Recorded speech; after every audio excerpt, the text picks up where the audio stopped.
Kung ikaw ay isang crypto enthusiast o baguhan sa mundo ng cryptocurrency, siguradong napapansin mo ang pag-usbong ng Pi Network. Isa po itong innovative na project na naglalayong gawing mas accessible ang cryptocurrency sa mga tao gamit lamang ang kanilang smartphones. Sa video na ito, pag-uusapan po natin ang kamakailang balita tungkol po sa Pi Network kung saan ay ang pag-complete ng kanilang 10 million account migration at ang posibilidad ng kanilang mainnet launch. Kaya yan na po yung inaabangan ng lahat. At ayan, bago po tayo magpatuloy ay nais ko lamang po munang bigyang linaw ang aking disclaimer kung saan ang nilalaman po ng video na ito ay hindi po ito isang financial advice. For education and information purposes lamang po ang layunin nito. Ayan mga kakripto, umpisahan po natin sa kung ano po ang mainnet migration at bakit po ito mahalaga. Para mas maintindihan natin, ang mainnet migration ay isa po itong mahalagang hakbang sa anumang blockchain project. Sa madaling salita, ito po ang proseso kung saan ang mga accounts na dati ay nasa test environment ay inililipat sa opisyal na blockchain network na tinatawag po na mainnet. Sa Pi Network, ang mainnet migration ay mahalaga para ma-secure ng mga user ang kanilang Pi coins at magamit ito sa tunay na blockchain ecosystem. Ang nakakatuwang balita ay nagtagumpay po ang Pi Network na mag-migrate ng 10 million accounts. Isa itong malaking milestone dahil nagpapakita po ito ng tiwala ng maraming users sa platform. Yan, sunod na tanong ay bakit kailangan ng KYC verification? Ayan, kung nagtataka ka kung bakit hinihikayat ng Pi Core Team ang KYC or Know Your Customer Verification, ito ay para maiwasan ang fraudulent activities at matiyak na tunay ang bawat account sa network.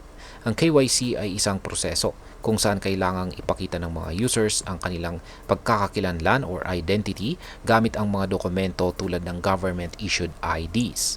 Kapag hindi po nakumpleto ang KYC at mainnet migration, maring mawalan ng pagkakataon ang isang user na ma-secure ang kanilang Pi coins. Kaya mahalaga po na huwag ipagwalang bahala ang prosesong ito. Yan, maliban po sa KYC ay ano naman po ang grace period. Yan, isa pang mahalagang impormasyon ay pag-extend ng grace period deadline hanggang February 28, 2025. Ang grace period ay nagbibigay po ito ng dagdag na panahon sa mga users na hindi pa nakakapag-KYC at mainnet migration. Isa po itong magandang hakbang mula sa Pi Core Team dahil binibigyan po nila ng pagkakataon ang mga users na makompleto ang mga kinakailangang proseso. Ngayon ay may pag-asa ba ang mainnet launch ng Pi Network? Ayan, kasi ito po talaga yung inaabangan ng lahat. Dahil po sa tagumpay ng 10 million migration, tanong ng marami, magkakaroon na ba ng open mainnet launch? Ayan, ayon sa mga analyst, posible itong mangyari bago matapos ang unang quarter ng taong 2025. Gayunpaman, nananatiling tahimik ang Pi Core Team tungkol sa eksaktong petsa nito. Ang open mainnet ay isang malaking hakbang dahil dito na po maaring ganap na magamit at ma-trade ang Pi coins sa mga exchanges. Magiging tulay din ito para sa mas maraming use cases at application ng Pi Network sa tunay na mundo. At ngayon ay ano ang maaaring maging epekto nito para sa atin bilang mga Pinoy crypto traders at investors na interesado rito kay Pi coin.